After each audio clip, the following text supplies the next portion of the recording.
बस आचार्य जी बढ़िया शुरुआत कर रहे हैं बस। सबसे निराला, हर दिल पर जादू कर डाला, स्वाद स्वाद में जमकर खाया, सतमोला ने खूब बचाया। खाने से डरता है क्या? सतमोला। नमस्कार, स्वागत है आपका टॉप स्टोरी न्यूज पर। मैं हूं तीर्थंकर सरकार और आप देख रहे हैं मेरे साथ आपका खास कार्यक्रम सतमोला प्रेजेंट सितारों की बात आचार्य डॉक्टर संजीव अग्रवाल के साथ। दर्शकों, जैसा कि आप लोगों को पता है, रोजाना हम आप लोगों के लिए नई नई जानकारियां जो है वो लेकर आते हैं।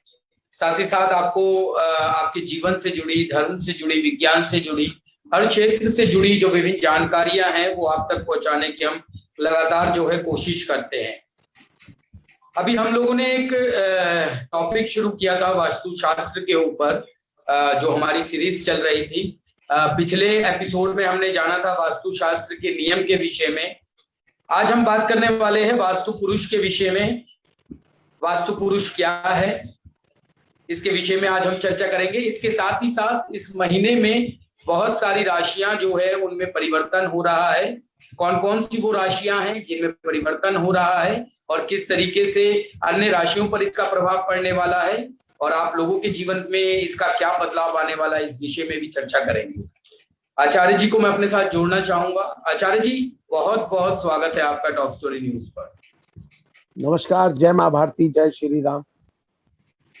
मित्रों, जो आपके अभी सरकार अभी आपको बताने जा रहे हैं उसका मैं जवाब विस्तार से दूंगा, लेकिन सितंबर के महीने से अक्टूबर तक राशियों में जो परिवर्तन आएंगे उसका जनमानस पे विभिन्न प्रभाव पड़ेंगे।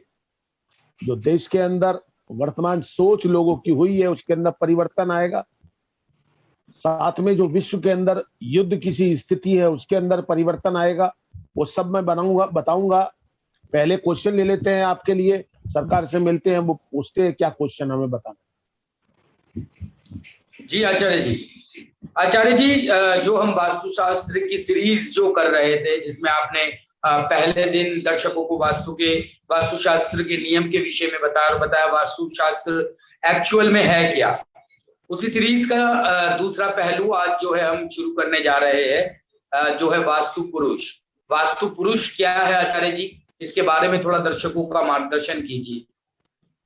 देखिए, सतयुग के समय में एक बहुत बड़ी परछाई पूरे विश्व के मानचित्र पर आई और वो फैलने लगी। जब वो फैलने लगी तो सभी अंधकार छा गया धरती पे। धरती नहीं बनी थी ब्रह्मा जी के श्री कमलों से, तो एक डर व्याप्त हो गया कि हम अगली जो सृष्टि है वो कैसे बसाएंगे। अगर ऐसा कुछ हो गया तो सब देवताओं ने मिलकर शिव से प्रार्थना की और शिव ने उस वास्तु पुरुष से जब बात करी तो उसने कहा मुझको अब मेरा स्थान दे दो, तो मैं ये जो परछाई नाम की चीज है ये खत्म हो जाएगी मेरे, लेकिन मुझे स्थान दे दो आप। भगवान शिव ने उसको धरती के ऊपर धक्का दे के गिराया और वो औंधे मुंह जा पड़ा, यानी कि उसका मुंह नीचे हो गया और कमर उसकी आसमान की तरफ हो गई। तो ये था वो वास्तु पुरुष। तो वास्तु पुरुष ने फिर कहा कि मेरे जीवन में मैं रोटी कैसे खाऊंगा, मैं अन्न कैसे ग्रहण करूंगा। बोले जब लोग अपने मकान को आपके हिसाब से बनाएंगे, उसके अंदर आपकी पूजा करेंगे, तो उससे मिलने वाला जो भी आहुति होगी वो तुमको भी मिलेगी, उससे आपकी आजीविका चलेगी। इस प्रकार जब भी हम लोग तब से घर बनाते हैं अपने भूखंडों के हिसाब से, वो वास्तु पुरुष का उसके अंदर हम लोग विलय करके बनाते हैं। इसीलिए नगर वास्तु अलग होता है, गांव वास्तु अलग होता है, उसके बाद कॉलोनी का वास्तु अलग होता है, फिर हमारे जो बिल्डिंग होती है उसका वास्तु अलग होता है, भूखंड का वास्तु अलग होता है, हर कमरे का वास्तु होता है जी। और जो हम लोग अपने पंडित से पूजा कराते हैं तो हम उसके अंदर वास्तु पुरुष के लिए भी आहुति देते हैं, जो उस वास्तु पुरुष को मिलती है जो भगवान शिव के कृपा पात्र बन के धरती पे वास्तु पुरुष के रूप में औंधे मुंह आकर गिर गया था। तो यह है वास्तु पुरुष। और वास्तु पुरुष के लिए कहा जाता है पंच तत्व। 5 तत्वों से जो बना है, जिसको हमारा दूसरा नाम भगवान भी कहते हैं। वैसे भूमि, गैसे गगन, वैसे वायु, आज से अग्नि और नैसे नीर, इन 5 शब्दों से हमारा ये पंच तत्व बना है और इसी से सारा ब्रह्मांड बना है, इसी से ये शरीर बना है, इसी से हम सभी कुछ बना है और बाद में इसी में सब कुछ मिल जाता है।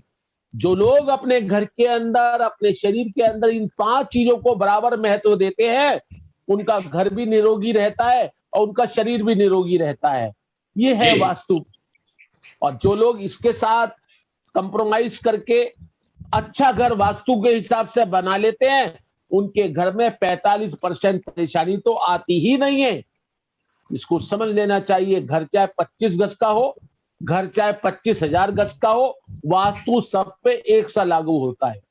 एक ने मुझसे क्वेश्चन किया अभी कुछ दिन पहले कि शराब की दुकान का वास्तु आपने किया, तो मैं उनको बता देना चाहता हूं आपके माध्यम से, मैंने शराब की दुकान का वास्तु भी किया। इसका उदाहरण देता हूं। जब 31 मार्च का वक्त आता है, जब इनका नया साल शुरू होता है, तो आपने जी। देखा होगा कि कुछ दुकानों के ऊपर जो शराब होती है वो 500 रुपए की बोतल 350 रुपए की बिकने लगती है। जी। आप दुकान पर पूरे साल की सेल कम होती है, तो साल के अंत में अपने जितना भी माल होता है उसको समाप्त करने के लिए वो आधे पौने पैसों में, क्योंकि सरकार को तो सारा माल पैसा देके माल आता है और वो माल जी। बच जाता है, तो उसका करेंगे कि अगले साल ले नहीं जा सकते क्योंकि वो तो सरकारी माल होता है, तो उसको फिर कम पैसों के अंदर बेचते हैं। तो इससे देखा जा सकता है कि वो दुकान कितनी चलती और कितनी नहीं चलती। हालांकि उन जी। साहब ने मुझसे मजाक किया था क्योंकि उन्हें तो शराब की दुकान पे बहुत भीड़ दिखाई देती होगी, लेकिन वास्तव में वास्तु का प्रभाव हर जगह पर पड़ता है। कुछ लोग कहते हैं कि जी हम तो, जो लोग खाली फुटपाथों पे सोते हैं उस पर वास्तु का प्रभाव क्या पड़ेगा। तो मैं कह देना चाहता हूं, आप उनके चेहरे को देखें, उनको शरीर को देखो, मैले कुचैले काले हो जाते हैं ऐसे लोग। कब बीमारी में आ जाते हैं, कब वो जवान से बुढ़ापे में आ जाते हैं, पता नहीं चलता। तो उनको वास्तु का प्रभाव उनके शरीर पे, उनकी आंखों पे, उनके हर चीज के ऊपर देखा जा सकता है। लेकिन जब आपका हवाई जहाज ऊपर के लिए चलता है तो आप बड़े प्रफुल्लित होते हैं, लेकिन जब आप धरातल पे आ जाता है, नीचे की ओर उतरने लगता है, तो आप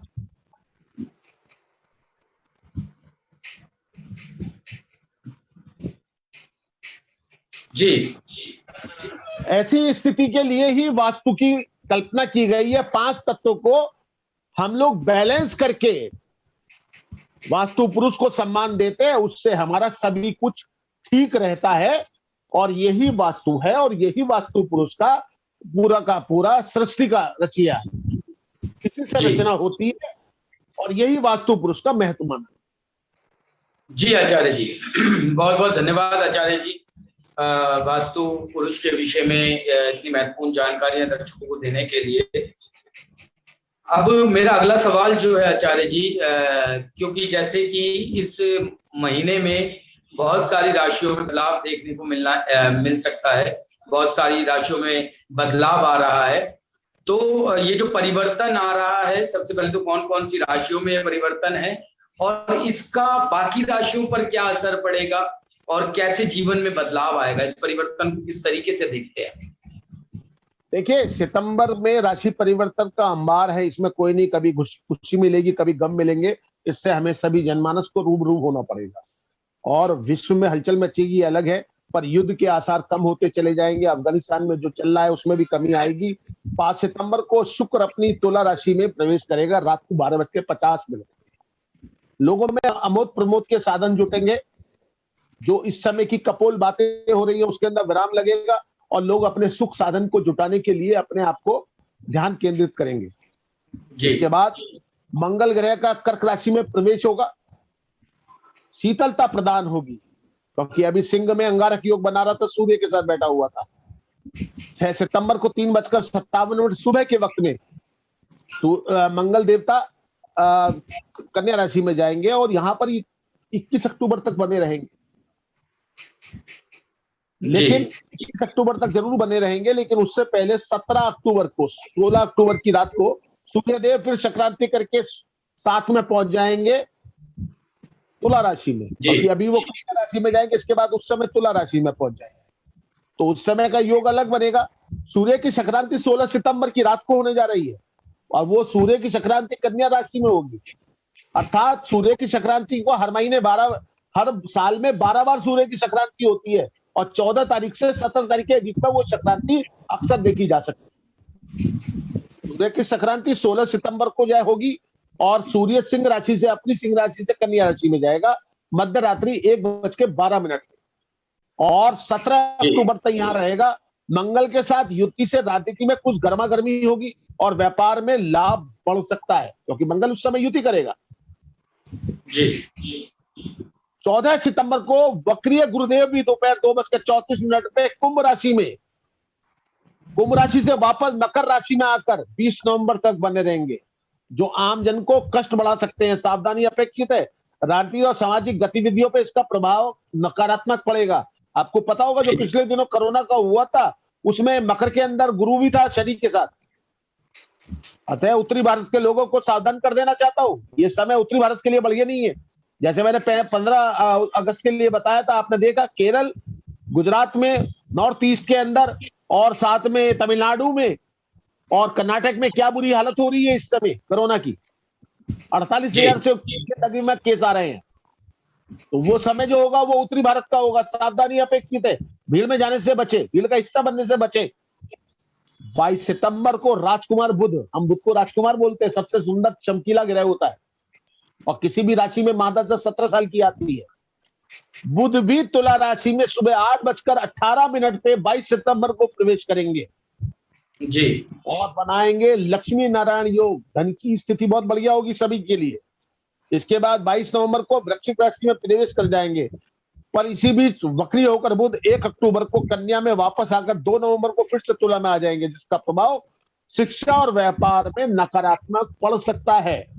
अतः हिजड़ों को, बहन बेटियों को जो आपसे बनता हो वो दान के रूप में दें। भोजन के अंदर मूंग की दाल का सेवन बढ़ा दें, हरी मूंग की दाल, छिलके वाली मूंग की दाल, इसका सेवन बढ़ा दें, आपको लाभ मिलेगा। दोस्तों ये जो सब कुछ चमत्कार नहीं है, आप लोग भी सब जान सकते हैं। हमारे पंचांग में हर चीज मौजूद है और अब पंचांग 100 साल के या 200 साल के भी हैं। जो वैज्ञानिक एट द टाइम बताते हैं, हमारे पंचांग सब कुछ पहले बता देते हैं।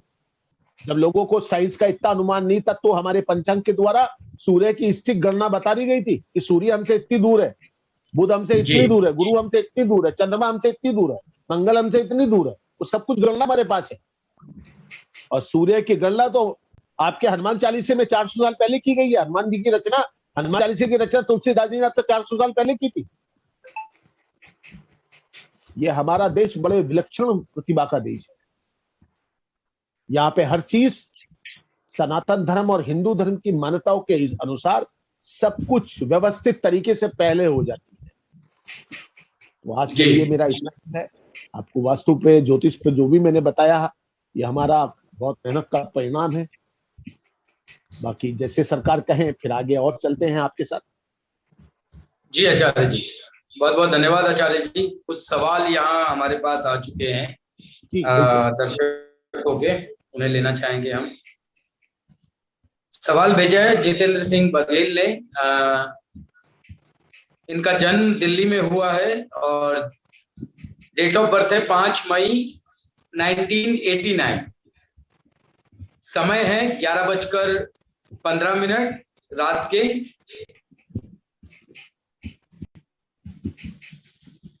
ये जानना चाहते हैं कि किस क्षेत्र में इनका करियर जो है वो बेहतर हो सकता है। अभी ये जिम के कोच है, तो ये जानना चाहते हैं कि कैटरिंग में इनका भविष्य बेहतर है कि इस लाइन में जिसमें काम कर रहे हैं वही इनके लिए बेहतर है। इनका धनु लगन है, मेष राशि है, मेष राशि का स्वामी मंगल है और धनु राशि का स्वामी गुरु है।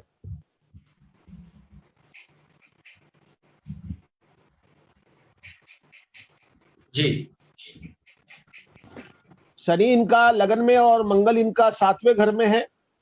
मंगली है ये और साथ में वैवाहिक संबंधों में भी इनके कमी है। पत्नी के साथ वैचारिक मतभेद रहेंगे या फिर इनकी शादी नहीं हुई होगी। कैटरिंग के काम में इनको लाभ मिलेगा, इसमें कोई दो राय नहीं है। आप कैटरिंग का काम करें, आपको बहुत लाभ होगा, इसमें कहीं कोई डाउट नहीं है। साथ में आप विदेश जाकर भी अपने काम को कर सकते हैं, तो भी विदेश से भी आपको लाभ मिलेगा। आपका केतु जो है 9वें घर में है। आपका भाग्योदय देर से होगा, आपको सही भाग्योदय में अभी 4 साल बाकी है। 35 साल की उम्र होने के बाद आप फर्राटे की दौड़ दौड़ के लाभ उठाएंगे। जी आप रोमांटिक तबीयत के आदमी है, शुक्र के साथ, चंद्रमा सूर्य के साथ है, लेकिन अपनी प्रतिभाओं को दबाइए मत, कुछ उठाइए और शनि का उपाय करिए। शनि के उपाय करने से आपको लाभ हो जाएगा, क्योंकि बहुत सारी बातें हम आपको सार्वजनिक रूप से नहीं बता सकते। जी एक अपनी वाणी को साधिए, आपको बहुत जल्दी गुस्सा आता है, उसके ऊपर भी नियंत्रण रखे। और अब गुरु के ऊपर से शनि की 7.5 उतर रही है। बी केयर योरसेल्फ, अपना ध्यान रखिएगा। बाकी अगर आप कैटरिंग का काम करते हैं तो भविष्य में आपको बहुत सफलता मिलेगी, इसमें कोई डाउट नहीं है। जी जी सर। आचार्य जी, बहुत बहुत धन्यवाद आचार्य जी। उम्मीद है जितेंद्र जी आपको आपके प्रश्नों के उत्तर मिल गए होंगे। अगर आप और भी कुछ जानना चाहते हैं तो नीचे दिए गए नंबर पर संपर्क कर आचार्य जी से जुड़ सकते हैं और अपने प्रश्नों के उत्तर पा सकते हैं। अगला सवाल मनीष वर्मा जी ने भेजा है दिल्ली से। इनकी डेट ऑफ बर्थ है 14 दिसंबर 1998। जन्म का समय इनका दोपहर के 1 बजे। और ये भी करियर को लेकर जानना चाहते हैं कि किस क्षेत्र में अपना करियर बनाए, अकाउंट्स के क्षेत्र में जाए या इनका समय क्या है? 1 बजे का समय? 1 बजे, हाँ, दोपहर के।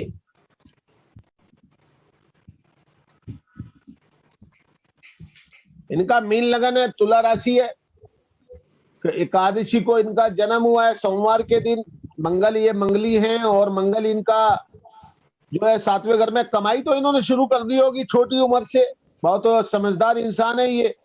और शनि इनका 2nd हाउस में वाणी के अंदर कड़कता है, मृदुभाषी है ये, बहुत ही सौम्य प्रवृत्ति के इंसान है। और चंद्रमा इनका मन को भटकाव रखता है इनका। और साथ में इनको अपना ध्यान रखना चाहिए, मार्केश इनके साथ ही है। और मृत्यु तुल्य कष्ट, मार्केश को मृत्यु तुल्य कष्ट बोलते हैं। देखभाल के वाहन चलाना चाहिए इन्हें, भविष्य इनका बहुत बढ़िया है। और ये जो अपना काम करेंगे, ये तो किसी सरकारी नौकरी के अंदर कोशिश करें तो इनको सरकारी नौकरी मिल सकती है जी। इनको एक काम ये बड़ा जरूरी है, ये इन्हें एक ओपल पहन लेना चाहिए। ओपल पहनने से इनका शुक्र बढ़िया हो जाएगा, उससे इनको लाभ बहुत ज्यादा मिलेगा जी। क्योंकि इनकी राशि का स्वामी जो है वो तुला है। तुला का मतलब शुक्र है, और शुक्र इनका कमजोर है। उसको अगर ये पावर दे दें तो इनको लाभ हो जाएगा। 8.5 कैरेट का ओपल ये अपने रिंग फिंगर में लेफ्ट हैंड में पहन लें शुक्रवार को, इनके बहुत सारे काम बन जाएंगे। वाणी में थोड़ी नियंत्रण रखें, सरकारी नौकरी की कोशिश करें, इनका काम हो जाएगा। जी आचार्य जी, बहुत बहुत धन्यवाद आचार्य जी। उम्मीद है सभी दर्शकों को उनके प्रश्नों के उत्तर जो है वो मिल गए होंगे। अब वक्त हो चुका है इस समय आज का राशिफल जानने का, लेकिन थोड़ा सा हम एक ब्रेक के लिए यहाँ पर रुकेंगे और ब्रेक के बाद फिर जानेंगे कैसा बीतने वाला है आज आपका। जितना जी में आए खाओ, बस खाते ही खाते जाओ। डरने की क्या बात है जब सब बोला साथ है। टेस्ट है इसका सबसे निराला, हर दिल पर जादू कर डाला। स्वाद स्वाद में जमकर खाया, सतमोला ने खूब बचाया। खाने से डरता है क्या? सतमोला। जितना जी में आए खाओ, बस खाते ही खाते जाओ। डरने की क्या बात है जब सतमोला साथ है। टेस्ट है इसका सबसे निराला, हर दिल पर जादू कर डाला। स्वाद स्वाद में जमकर खाया, सतमोला ने खूब बचाया। खाने से डरता है क्या?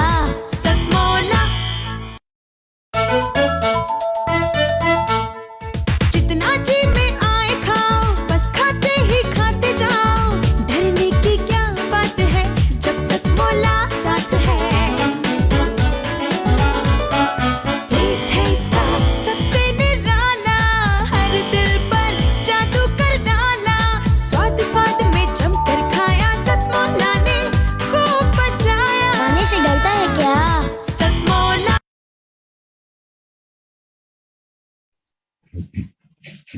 स्वागत है ब्रेक के बाद एक बार फिर से आपका सतमोला प्रेजेंट सितारों की बात आचार्य डॉक्टर संजीव अग्रवाल के साथ। तो दर्शकों, जैसा कि अभी आप लोगों ने वास्तु के विषय में जाना, आप लोगों ने जाना कि किस तरीके से इस बार राशियों में बदलाव हो रहा है और वो आपके जीवन में किस तरीके के बदलाव जो है वो लेकर आएगा।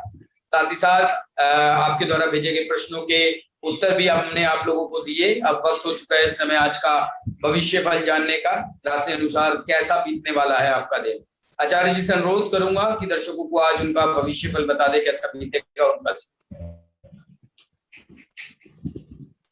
मित्रों, आज 3 सितंबर 2021 वार शुक्रवार है। आज सुबह 7:45 तक एकादशी रही और उसके बाद द्वादशी के अंदर हम लोग प्रवेश कर गए हैं। कुछ लोगों ने कल एकादशी रखी, कुछ लोग आज एकादशी रख रहे हैं, लेकिन तिथि एकादशी की आज ही मानी जाएगी क्योंकि उदय काल के अंदर एकादशी थी और जो सूर्य निकलते हुए तिथि होती है वही माननी चाहिए। सबसे पहले बात करते हैं मेष राशि की, जिसका स्वामी मंगल है। आज का दिन मेला जुला रहने वाला है। ऑफिस में सीनियर आपके अधूरे कार्य को देख के नाराज हो सकते हैं, अर्थात अधूरे कार्य ना छोड़े। माता पिता आपकी तरक्की से प्रसन्न हो सकते हैं। ज्वेलरी शॉप वालों को आज भारी मुनाफा हो सकता है। सोने चांदी में अप डाउन दिखाई दे सकते हैं। इस राशि में राजनीतिक लोगों के लिए अच्छा दिन है। समाज में आपका नाम होगा। छोटे बच्चों को भी आपको आज छोटे बच्चों को अपनी रसोई से दूर रखना है या उन पे निगाह रखनी है। आपका स्वास्थ्य पहले से बेहतर रहेगा। कुल मिलाकर आज का दिन आपका अच्छा है। आती है वृक्ष राशि। वृषभ राशि का स्वामी शुक्र है। आज शाम तक कोई शुभ समाचार मिलने की उम्मीद है।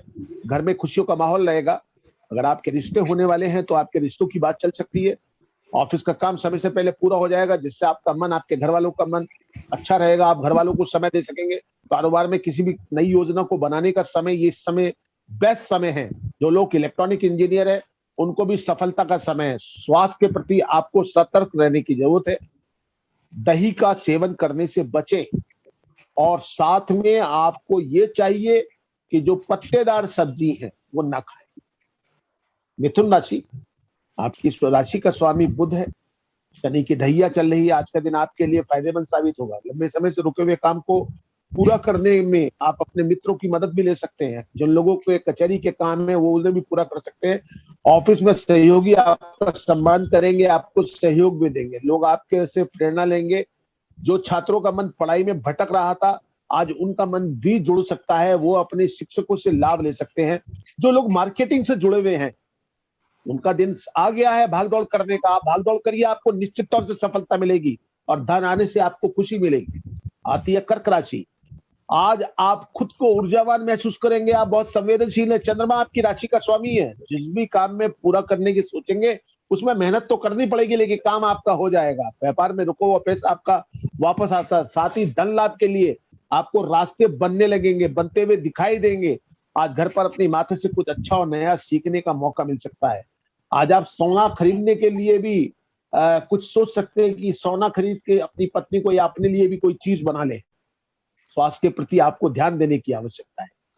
बरसात का समय है, वैसे भी आपको स्वास्थ्य का ध्यान देना चाहिए, क्योंकि जो कोरोना काल आया था उसके अंदर जो सबसे बड़ा प्रभाव पड़ा वो चंद्रमा जिसका खराब था उसके ऊपर पड़ा। और आपकी तो राशि जो है वही चंद्रमा की है। अपना ध्यान रखिए और रात को गर्म पानी जरूर पी के सोए।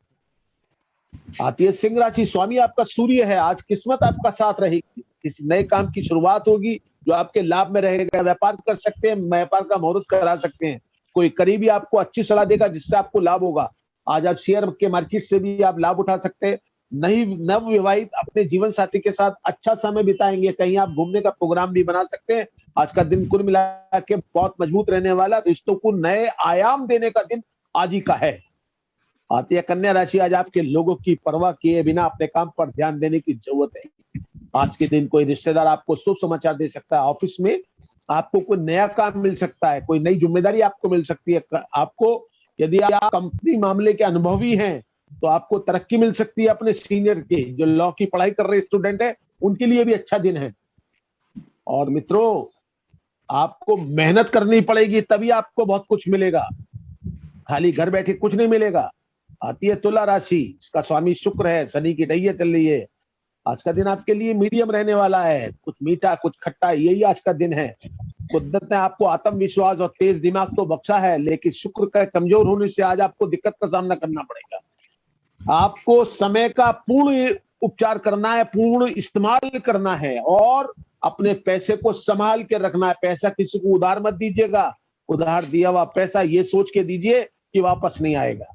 आज आपकी अच्छी परफॉर्मेंस से आपके ऑफिस में आपको वाई वाई मिलेगी। स्वास्थ्य पहले से बेहतर होगा। नई जमीन की अगर आप प्लानिंग कर रहे हैं तो सौदा कर सकते हैं, आज के दिन आपके लिए अच्छा है। कोई मूवी देखने का भी प्रोग्राम आप बना सकते हैं, उसके आपके परिवार के अंदर खुशहाली में लेंगे।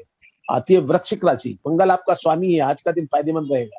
बिजनेस में आप साहस के साथ काम करेंगे तो वैसे भी सफलता कुछ चल के आपके पास आएगी। दूसरों के साथ मीठा बोलने की कोशिश करें, फायदा जरूर मिलेगा। बच्चों की खिलखिलाहट से घर का वातावरण खुश रख सकता है। भाई बहन के साथ रिश्ते और बेहतर होंगे। सेहत पहले से बेहतर रहेगी, लेकिन बाहर का खाना खाने से बचें, क्योंकि देखिए बरसात का भी समय है और आजकल तो खाने के मामले में बहुत चूजी होने का समय है। आने वाला जो समय है, आज भी मैंने थोड़ी देर पहले बताया था, वो थोड़ा सा खटास भरा है। अपना ध्यान आपको खुद रखना पड़ेगा। धनु राशि, आज का दिन मिला जुला रहने वाला है। आप ऑफिस का काम अपनी मेहनत और लगन के साथ करें। जो लोग धार्मिक क्षेत्र से जुड़े हुए, आज उनके लिए फलित दिन है। आज का और कल का दिन भी उनके लिए बहुत बढ़िया रहने वाला। पैसे भी अच्छे मिलेंगे और आप जो प्रोजेक्ट पे काम कर रहे हैं वो भी आपके हो जाएंगे। जो लोग जूतों का व्यापार करते हैं, जो लोग जमीन से जुड़े हुए जो द्रव हैं, जो पदार्थ हैं, जैसे ईंट, बालू, रोड़ी वगैरह वगैरह, उनका भी उससे भी लाभ उठाएंगे। लवमेट, जिनकी प्रेमिका, जिनके प्रेमी जिनसे बिछड़ गए हैं, उनसे मिलने का दिन भी आप बना सकते हैं। कुल मिला के आज आपके दाम्पत्य जीवन के अंदर खुशी का संचार होने वाला है। आती है मकर राशि, शनि की 7.5 का दूसरा चरण। स्वामी आपका शनि है। 4th क्लास कर्मचारियों का सम्मान करें। जो आपका सफाई कर्मी है उसका सम्मान करें, उसको कुछ भेंट करें, आपको लाभ होगा। आपको स्किन एलर्जी बन सकती है। काम का बोझ अधिक होने से आप बच्चों को समय नहीं दे पाएंगे। किए हुए वायदे आपके झूठ हो सकते हैं। संतान की ओर से फिर भी आपको कोई खुशी मिल सकती है, उनके अच्छे नंबरों से लाभ मिल सकता है। नवविवाहिता लोगों को भी प्रेम प्रसंग अच्छे होंगे। जीवन साथी को डिनर पे अगर आप कहीं ले जाना चाहते हैं, इससे आपके घर का वातावरण अच्छा होगा। कुंभ राशि की बात करते हैं, जिसका स्वामी शनि है। 24/1/2020 से इस पर भी शनि की 7.5 शुरू हो चुकी है। आज आपके लिए उसके बाद भी आपका दिन अच्छा रहने वाला है। कई दिन से आपकी तरक्की में आ रही अड़चने आज से सिमटने लगेगी, खत्म होनी शुरू हो जाएगी। समाज के लोग आपके व्यक्तित्व से खुश रहेंगे। किसी काम को लेकर आप अपने बड़े भाई से मदद ले सकते हैं, आपका बड़ा भाई आपकी मदद करेगा। आप फिर काम से भी किसी दूसरे शहर की यात्रा करनी पड़ सकते हैं। घर में बड़े बुजुर्गों की मदद से आर्थिक स्थिति में सुधार आएगा। आपके पिता अपनी वसीयत में आपका नाम डाल सकते हैं, इसका भी ध्यान रखेंगे और पिता की सेवा करने से आपको बहुत मौज मिलेगी। अंतिम राशि आती है मीन, स्वामी इसका बृहस्पति है। आज का दिन आपके लिए महत्वपूर्ण रहेगा। सोचा हुआ काम आसानी से पूरा हो जाएगा। आपकी आर्थिक स्थिति में काफी सुधार आएगा।